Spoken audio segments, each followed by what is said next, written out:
Olá. Em 1877, Engels escreveu um pequeno texto biográfico de Marx.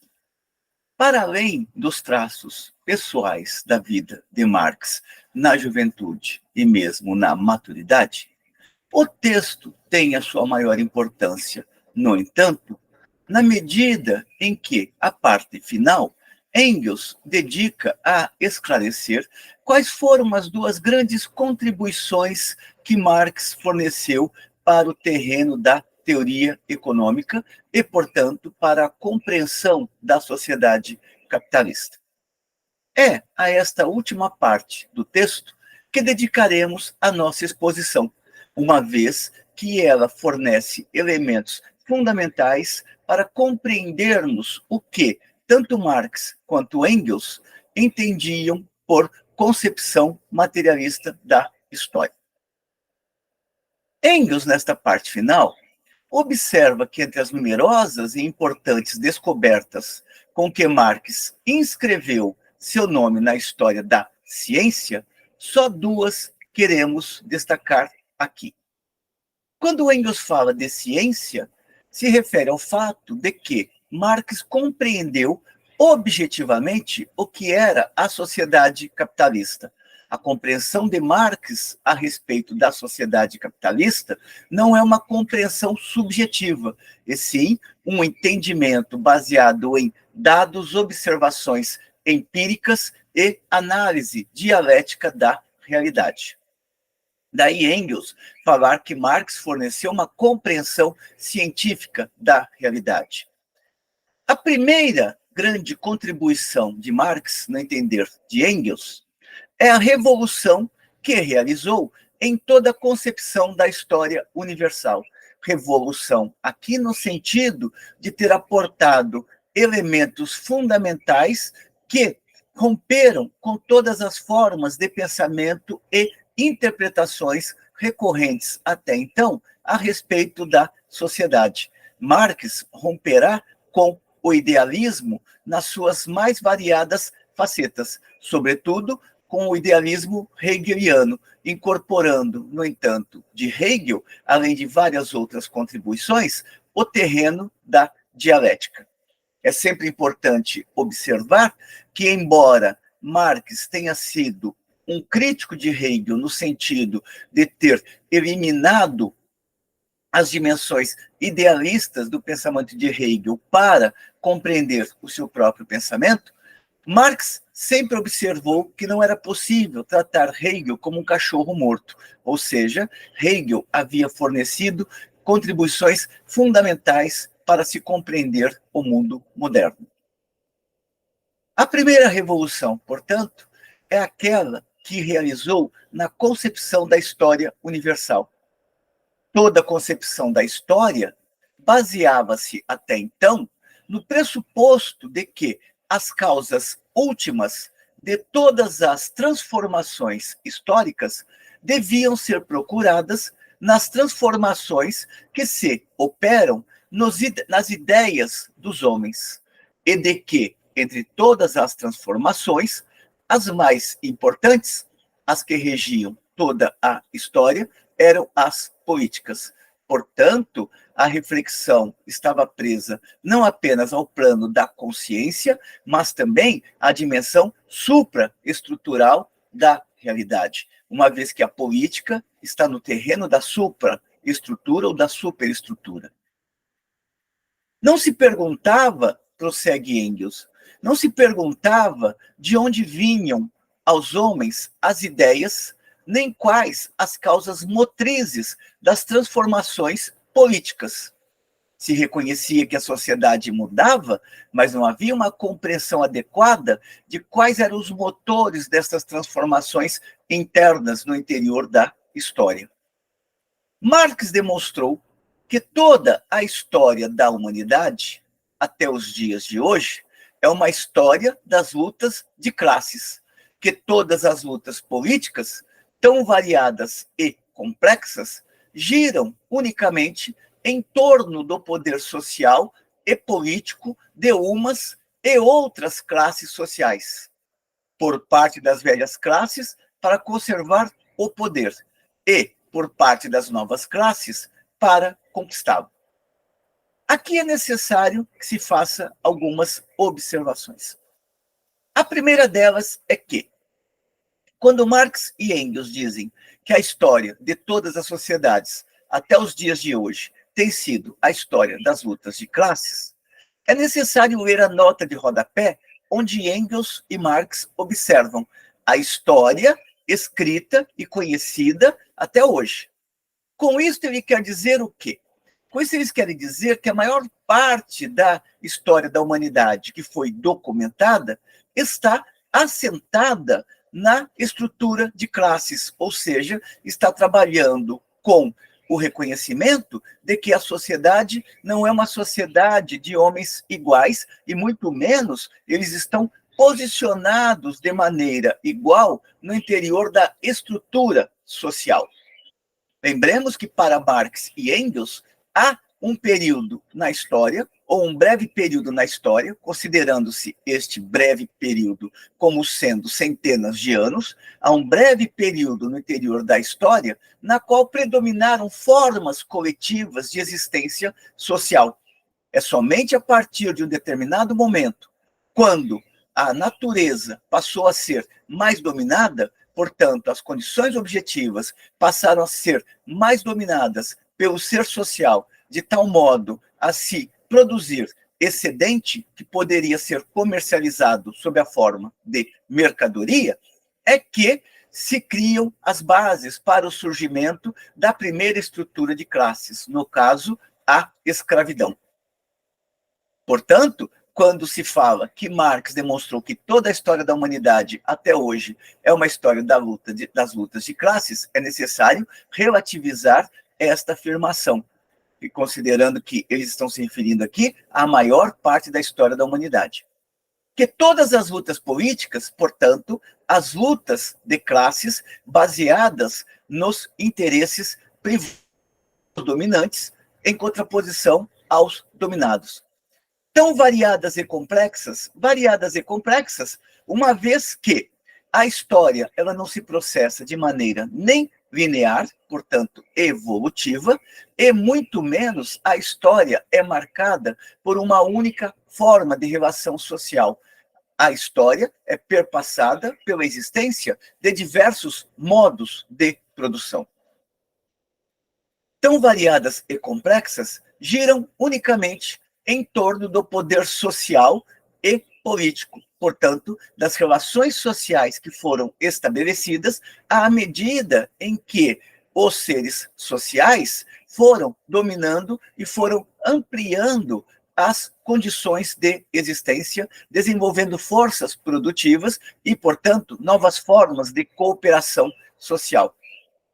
Marx demonstrou que toda a história da humanidade, até hoje, é uma história das lutas de classes, que em todas as políticas tão variadas e que todas as lutas políticas tão variadas e complexas giram unicamente em torno do poder social e político de umas e outras classes sociais, por parte das velhas classes, para conservar o poder que haviam adquirido, e por parte das novas classes, para conquistá-lo. Lembremos que, na medida em que as forças produtivas se desenvolve também, paralelamente, a estruturas sociais diferenciadas. Daí termos o modo de produção comunal primitivo, que foi superado pelo modo de produção escravista, que foi superado pelo modo de produção feudal, que foi superado pelo modo de produção capitalista e que pode ser superado, historicamente, pelo modo de produção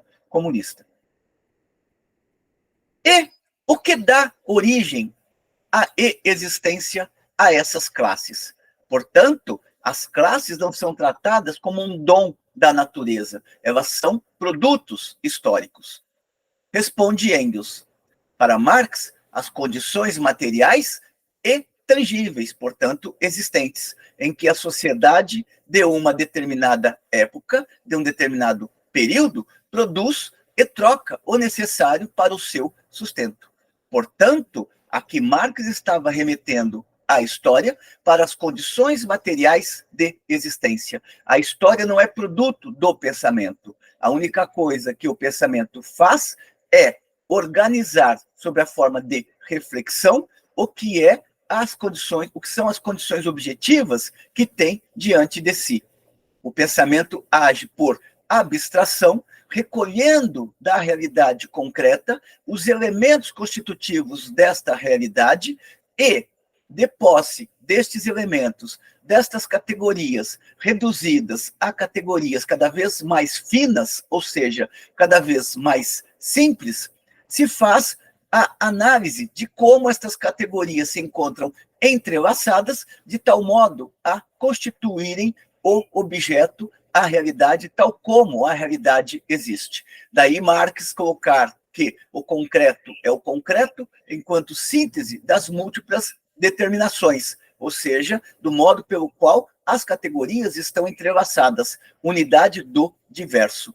É somente assim que podemos explicar o real. Não podemos explicar o real na sua dimensão fenomênica apenas. O fenomênico é o ponto de partida para se compreender a essência de uma determinada realidade. E o que dá origem e existência a essas classes?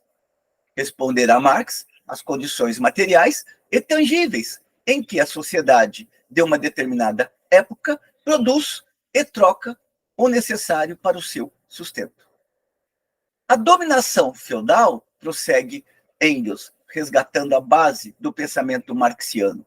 A dominação feudal da Idade Média apoiava-se na economia fechada das pequenas comunidades camponesas, que cobriam por si mesmas quase todas as necessidades, menos a troca, e às quais a nobreza guerreira prestava apoio contra o exterior e dava coesão nacional, ou pelo menos política.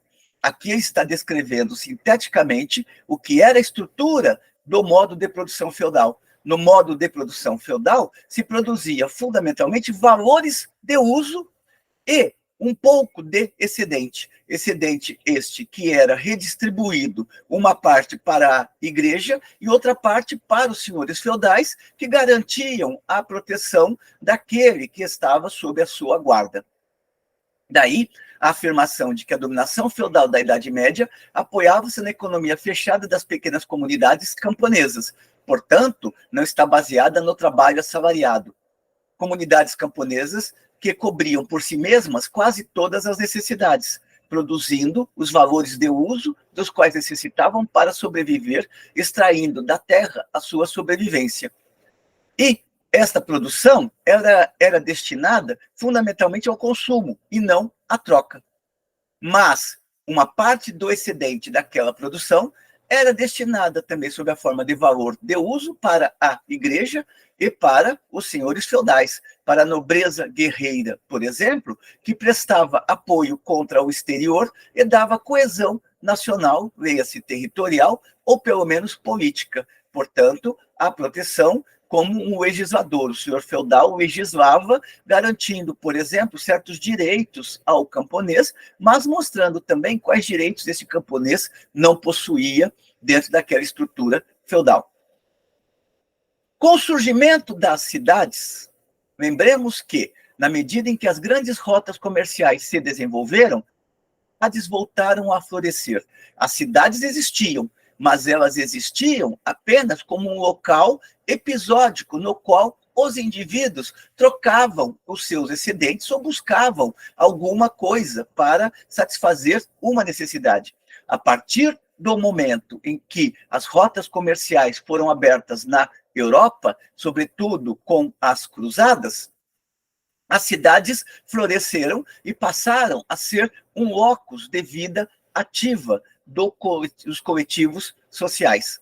Portanto, com o surgimento das cidades, e assim, de uma indústria artesanal, indústria não no sentido de máquina, mas sim no sentido de produção artesanal, pequenas unidades produtivas, onde um determinado indivíduo, dotado das habilidades adquiridas de produzir determinados valores de uso, era capaz de produzir aqueles valores de uso do início ao final. Com o surgimento das cidades, e assim, de uma indústria artesanal e dissociada, e um tráfico comercial, primeiro interno e em seguida internacional no sentido de que as várias fronteiras começam a ser alvo de trocas comerciais cada vez mais intensas, desenvolveu-se a burguesia urbana e conquistou, lutando contra a nobreza, ainda na Idade Média, sua incorporação à ordem feudal, como extrato também privilegiado. Aqui lembremos como que a burguesia foi progressivamente galgando espaços no interior da economia, a tal ponto que solapou as próprias bases da sociedade feudal e o poder dos senhores feudais. Lembremos também os vários caminhos pelos quais as revoluções burguesas se efetivam. No caso da Inglaterra, a aristocracia rural se aburguesou. No caso da França, a aristocracia rural foi mandada para a guilhotina. São processos que atravessam, com suas particularidades, as revoluções burguesas mais clássicas. É importante observar aqui, nesta passagem, que quando Engels diz, recobrando a Marx, que a Idade Média foi produzindo a burguesia, eles estão apontando também que o mundo burguês, ou modo de produção capitalista, não nasce à margem do modo de produção feudal, mas, pelo contrário, vai brotando na medida em que se desenvolvem também as contradições internas da sociedade feudal. E, por fim, quando eles falam em burguesia, é sempre bom lembrar que burguesia é em razão de que foi surgindo cada vez mais grupos de comerciantes, estratos de comerciantes que faziam seus negócios nos muros dos burgos, daí o nome de burguesia. Prosseguindo, Engels observa, com a descoberta dos territórios não europeus, portanto, com a expansão marítima, a partir de meados do século XV, a burguesia obteve uma zona comercial muito mais extensa e, portanto, um novo estímulo para a sua indústria, tanto porque vendia mercadorias para esses territórios novos, como também porque obtinha matérias-primas praticamente de graça destes territórios recém-descobertos, muitas vezes de graça, outras pouco, né? Pagavam pouco, de qualquer maneira, obtinham matérias-primas nesses novos territórios. A indústria artesanal, neste sentido, foi deslocada nos ramos mais importantes pela manufatura de tipo já fabril. Lembramos que a manufatura já é aquele estágio do desenvolvimento capitalista, onde o artesão vai progressivamente subordinando a sua força de trabalho ao capital, enquanto trabalhador assalariado. É o momento no qual o capital coloca para trabalhar sob forma cooperativa dentro de uma determinada unidade produtiva, trabalhadores que dispõem de determinadas habilidades técnicas e que realizam aquele trabalho conjuntamente no mesmo território, no mesmo espaço. É a discussão que Marx faz, por exemplo, no capítulo 11 do Capital, a respeito da cooperação, mas também em suas reflexões sobre a transição da manufatura e a grande indústria, que é possível se observar nos capítulos 11, 12 e seguintes. Do tomo 1. A indústria artesanal foi deslocada nos ramos mais importantes pela manufatura de tipo já fabril, e esta, por sua vez, pela grande indústria, que haviam tornado possíveis as invenções, como, principalmente, a máquina a vapor, e que, por sua vez, repercutiu sobre o comércio, desalojando nos países atrasados o antigo trabalho manual e criando nos mais adiantados os modernos meios de comunicação, os barcos a vapor, as ferrovias, o telégrafo. Portanto, a transição da manufatura para a grande indústria vai ser marcada pelo desenvolvimento de novas forças produtivas, e estas novas forças produtivas permitirão que o capital solape cada vez mais as bases da produção artesanal e todas as formas anteriores de produção. Portanto, com a grande indústria, o capitalismo se torna propriamente capitalismo. Desse modo, ia a burguesia concentrando em suas mãos cada vez mais a riqueza material e o poder social, a influência política e a influência ideológica.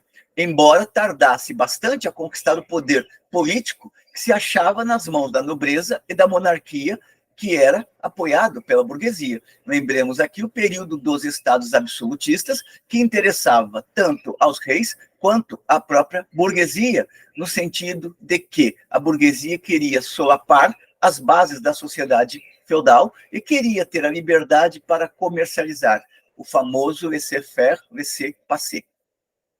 Ao atingir certa fase de desenvolvimento, a burguesia conquistou também o poder político no âmbito do Estado e se converteu, por sua vez, em classe dominante frente ao proletariado e aos pequenos camponeses. Portanto, passou a dominar tanto no espaço urbano quanto no espaço rural. Dissolveu mesmo o campesinato e transformou o campesinato em trabalhadores assalariados.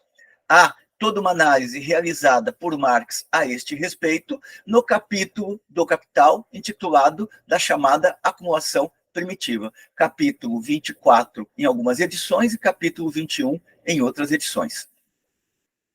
Situando-se neste ponto de vista, sempre e quando se conheça suficientemente a situação econômica da sociedade em cada época, são explicados de modo mais simples todos os fenômenos históricos, e assim como são explicados com a maior simplicidade todos os conceitos e as ideias de cada período histórico, partindo das condições econômicas de vida e das relações sociais e políticas desse período, que, por sua vez, se subordinam àquelas.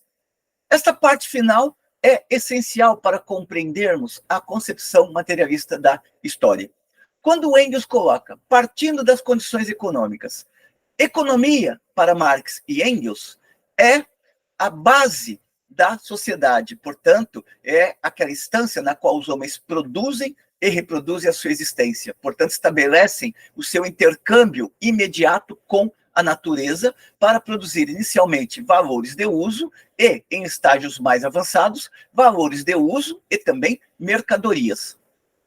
Partindo das condições econômicas de vida, uma vez que cada tempo histórico fornece certas possibilidades do ser social lidar com as condições objetivas, com a natureza, transformando estas condições objetivas e subordinando-as cada vez mais às necessidades humanas presentes em determinado tempo histórico, partindo das condições econômicas de vida e das relações sociais, quanto mais o ser social aprende a dominar a natureza, mais ele é conduzido a estabelecer relações de cooperação para a realização do trabalho. Daí que falamos do ser como ser social, por excelência.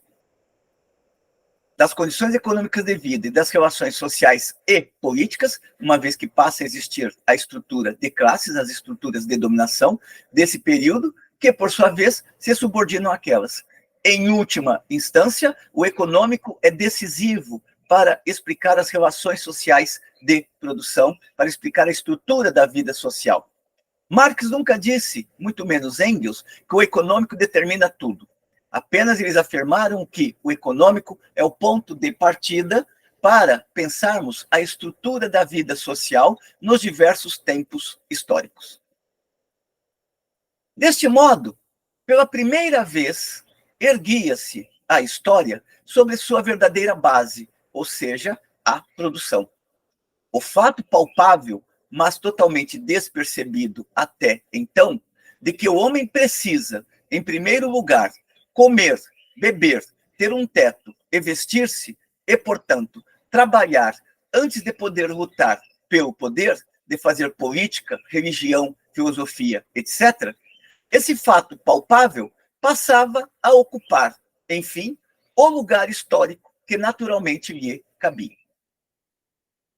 Para a ideia socialista, essa nova concepção da história possuía uma importância decisiva. Demonstrava que toda a história, portanto, todo o desenvolvimento humano, todo o processo civilizatório, ou, por outras palavras, que o mundo dos homens, até hoje, havia se desenvolvido sobre a base de antagonismos e lutas de classes. fazendo aquela ressalva de que ele está considerando a maior parte da história da humanidade, das relações sociais que percorreram a história da humanidade. Demonstrava-se que toda a história, até hoje, havia se desenvolvido sobre a base de antagonismos e lutas de classe, que houve sempre classes dominantes e dominadas, de exploradoras e exploradas, e que a grande maioria dos homens esteve sempre condenada a trabalhar muito e aproveitar pouco. Lembrando que este sempre deve ser relativizado, sobretudo porque na concepção materialista da história não existe sempre. A dialética, ela não trabalha com a ideia de sempre, ela trabalha com a ideia de processualidades históricas. Nenhuma processualidade histórica é eterna, ou nenhuma realidade está colocada de uma vez por todas no interior da história. Mesmo quando se fala em modo de produção comunista, caso ele viesse a se efetivar historicamente, isto não quer dizer que ele não sofreria mutações internas também, que não teriam processualidades específicas marcando o modo de produção comunista. É muito comum a leitura simplificada de que com o comunismo se chegaria ao fim da história.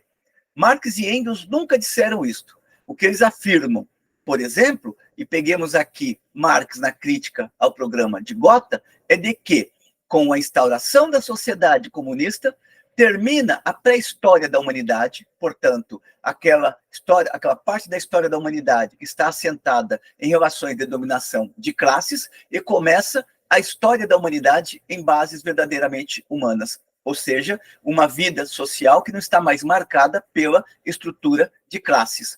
É o estágio que Marx chamaria de a emancipação humana. Para a ideia socialista, essa nova concepção da história possuía uma importância decisiva. Demonstrava que toda a história até hoje havia se desenvolvido sob a base de antagonismos e lutas de classe, que houve sempre classes dominantes e dominadas, exploradoras e exploradas, e que a grande maioria dos homens esteve sempre condenada a trabalhar muito e aproveitar pouco, ou seja, fornecer trabalho excedente para outra classe. E por que isto? Por que é importante?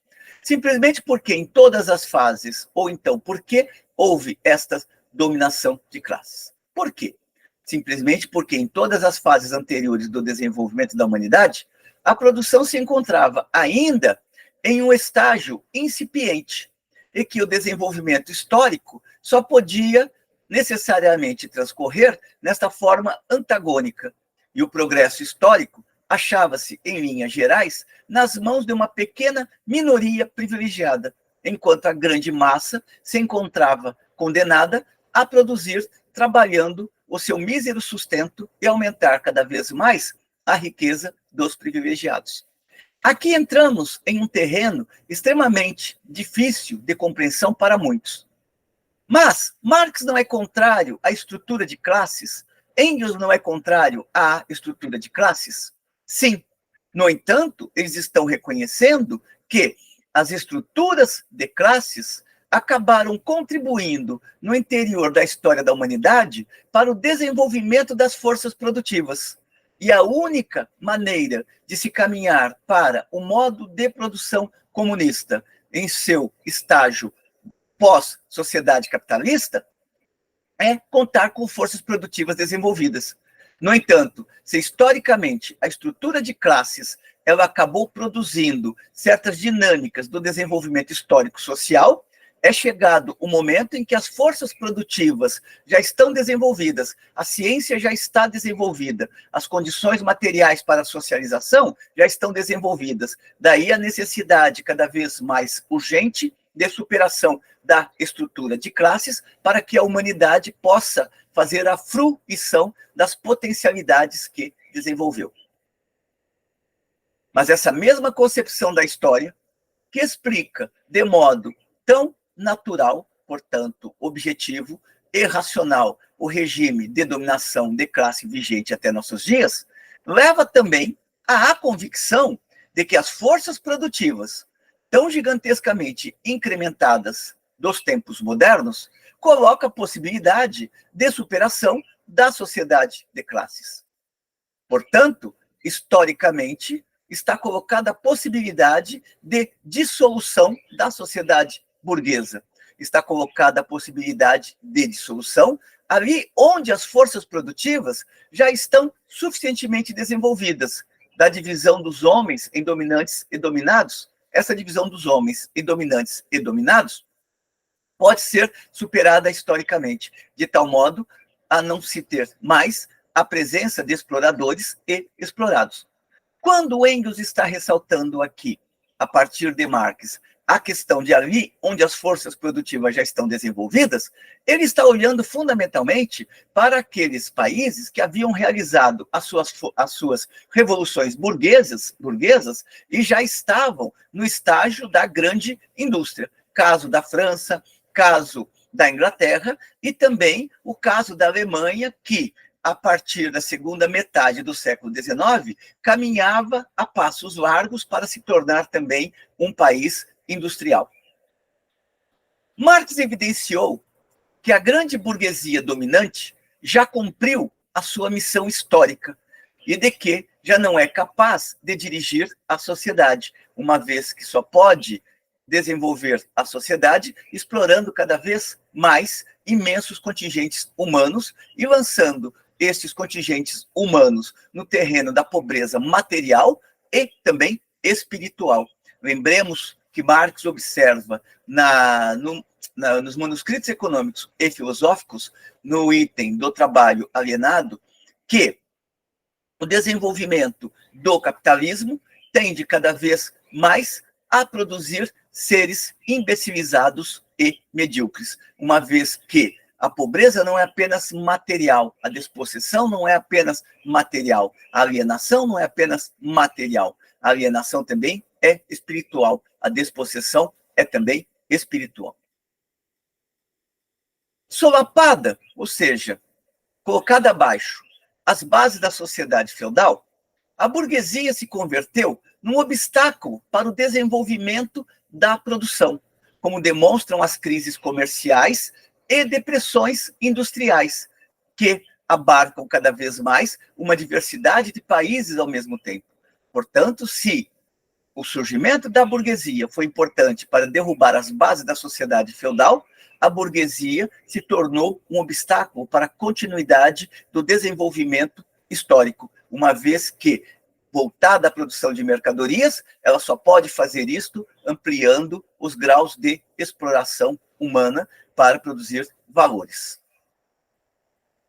Para Marx, observará Engels, para Marx, as condições então forjadas pelo desenvolvimento da burguesia apontam para a necessidade de que a direção histórica passasse para as mãos do proletariado, uma classe que, por toda a sua situação dentro da sociedade, só pode emancipar-se, portanto libertar-se, pondo fim por completo a toda dominação de classe, isto é, a toda relação de exploração, a toda sujeição e exploração, e de que as forças produtivas da sociedade, que são forças produtivas do trabalho, que crescem até escapar das mãos da burguesia, escapa das mãos da burguesia na medida em que o próprio universo burguês não consegue controlar as forças produtivas que desencadeou. Lembremos Marx no Manifesto, quando diz que a burguesia, o poder do capital, se assemelha ao aprendiz de feiticeiro, que já não consegue mais controlar as forças vivas que desencadeou. Daí, crises periódicas que ameaçam arrastar a civilização para a ruína. Uma classe que, por toda a sua situação dentro da sociedade, só pode emancipar-se, pondo por fim completo a toda a dominação de classe, toda a sujeição e exploração. E de que as forças produtivas da sociedade, que crescem até escapar das mãos da burguesia, só estão esperando que o proletariado organizado tome-as sob seu poder para que se crie um estado de coisas que permita a cada membro da sociedade participar não só da produção, mas também na distribuição e na administração das riquezas sociais. E que, mediante a direção planejada de toda a produção, incremente de tal modo as forças produtivas da sociedade e seu rendimento, que se assegure a cada qual, em proporções cada vez maiores, a satisfação de todas as suas necessidades razoáveis. Aqui Engels está resgatando Marx, mas, ao mesmo tempo, dando uma alfinetada nos liberais. Os liberais dizem que, dentro de uma sociedade onde os indivíduos não estejam mais dispostos em classes, a sociedade regrediria, uma vez que os indivíduos deixariam de produzir o excedente ou se desinteressariam de realizar a produção. Marx e Engels não estão afirmando isso. Eles apenas estão dizendo que é necessário que as forças produtivas do trabalho sejam reapropriadas por aqueles que efetivamente produzem a riqueza social. E que a produção doravante, ela seria planificada. Planificada no sentido de que o capital produz muita inutilidade. O capital produz muitas mercadorias e cria as necessidades imaginárias destas mercadorias. Por exemplo, se entra em um supermercado e se vê bolinhas de plástico que podem ser congeladas e as quais podem ser colocadas, por sua vez, dentro das bebidas, a fim de gelar a bebida sem fazer com que ela perca o gosto. É uma produção, um desperdício de exploração da natureza, portanto, algo totalmente inútil e desnecessário. Existem outras necessidades sociais a serem contempladas pela produção. Então, quando Marx e Engels estão falando da planificação, é planificação no sentido de fornecer valores de uso que permitam a fruição da existência humana e não produzir valores de uso transformados em mercadorias que são totalmente dispensáveis para a existência cotidiana dos indivíduos. Quem vai definir isto são Marx e Engels? Não. É o conjunto da sociedade organizada e reprogramando como é que vai explorar a natureza. A segunda descoberta importante de Marx consiste em haver esclarecido definitivamente a relação entre capital e trabalho. E a partir daqui, Engels começa a evidenciar como que Marx superou a economia política burguesa e chegou à teoria da mais-valia e à explicação de onde vem a riqueza do capitalista. No entanto, esta segunda parte deixamos para uma próxima exposição. Espero que tenham gostado da discussão até aqui. Como sempre, encaminhem suas considerações positivas ou negativas. Caso gostem dos nossos vídeos, divulgue-os para que possam contribuir com outras individualidades que estão procurando compreender o mundo moderno. Até uma próxima.